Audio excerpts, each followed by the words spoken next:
Well, this is Trapper Ed. We'll try to keep it short. It seems as though, and I don't know why, but when I originally troubleshot the red and yellow wire, I had it beeping out of the green wire. I mean the green connector. This green connector from here.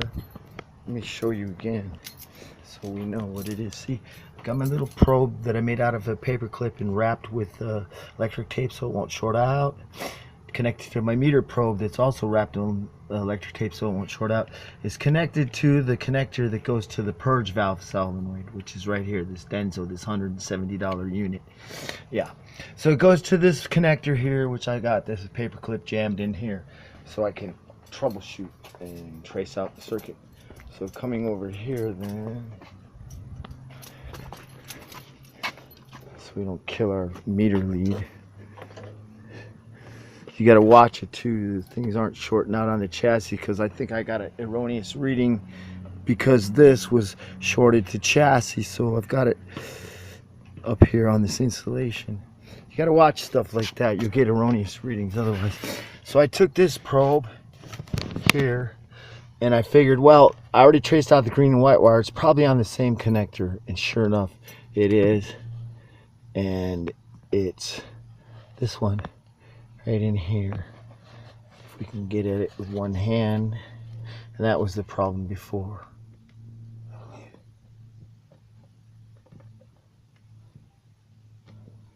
Was I wasn't getting at it properly. Oh, wait, here. See? Hear it? Yeah.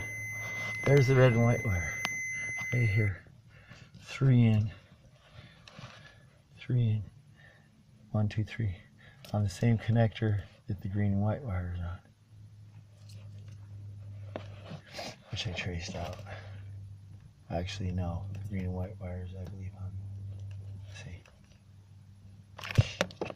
I'm confused now. Yeah, green and white wire is on this one too. See, there's a green and yellow, and there's green and white right here. Green and white. All right, so it's the red and yellow and the green and white. Pin 711 on the same connector, the gray, that's caused all this problem. So what I did is I took some of this deox, Craig deoxit, D5. Stuff is wonderful. Improved the flow of electricity. I squirted that stuff down. We're gonna clean up. We're gonna squirt the connector down too right here. We're gonna squirt these pins down on the PCM. Then we're going to plug this stuff back in once we check it for bent connectors real carefully with my reading glasses and stuff like this. And if there's nothing there, then we already know that the wires are good because we've performed an ohm meter test by connecting 2 different probes and getting the 0 reading. If you notice, I'm in the ohms,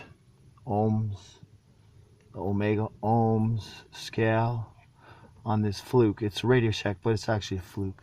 And then the red goes into the volts ohms and the common is black. So the black goes to the other lead, and I'm showing you how to do it right now.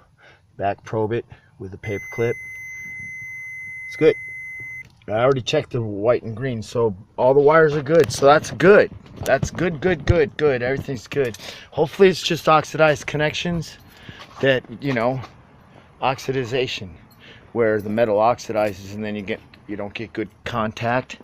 Hopefully that's all it is, and there's nothing that needs to be done, and everything will start working and I'll get a green light go on this situation. This is Trapper Ed.